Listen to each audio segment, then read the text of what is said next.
आज एक specific input पे सिक्योरिटी फोर्सेस ने पिंजूरा गांव में एक घर पे कॉर्डन किया।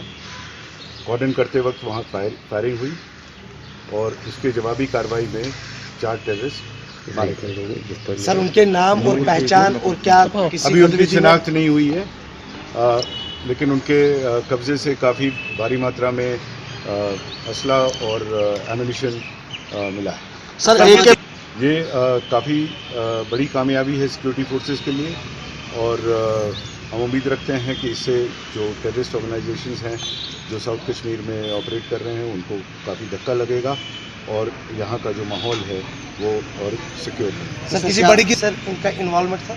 ये टेररिस्ट जब शिनाख्त होगी तभी पता चलेगा, लेकिन ये टेररिस्ट ऑब्वियसली इनके पास बंदूकें थी, डेंजरस असला था, तो ये गतिविधियों में इन्वॉल्व रहे होंगे। तो सर त्राल, पुलवामा और शोपियान में एक के बाद एक ऑपरेशन, किस तरह से आप ये मानते हैं?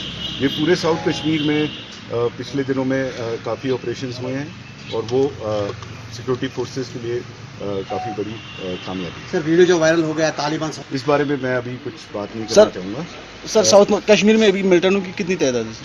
साउथ कश्मीर में मिलिटेंट्स अभी भी तादाद है, लेकिन धीरे धीरे कम हो रही है, रिक्रूटमेंट भी कम हो रही है। सर, ये कितने घंटे तक सर ये ऑपरेशन चला? सर ब्रीफली थोड़ा सा। ये ऑपरेशन तकरीबन 2 बजे लॉन्च हुआ और तकरीबन 10-11 बजे तक, 10-10:30 बजे तक खत्म हो गया। सर, और अक्सर देखा जा रहा है कि हमारी ये कोशिश रहती है कि कोलैटरल डैमेज ऑपरेशन के टाइम कम से कम हो, लोगों का नुकसान कम से कम हो, जो सिविलियन कैजुअल्टीज़ हैं वो कम से कम हो, वो इनफैक्ट हो ही ना, तो इन सबको मद्देनज़र रखते हुए बड़ी होशियारी से और बड़ी प्लानिंग के साथ ऑपरेशन किए जाते हैं।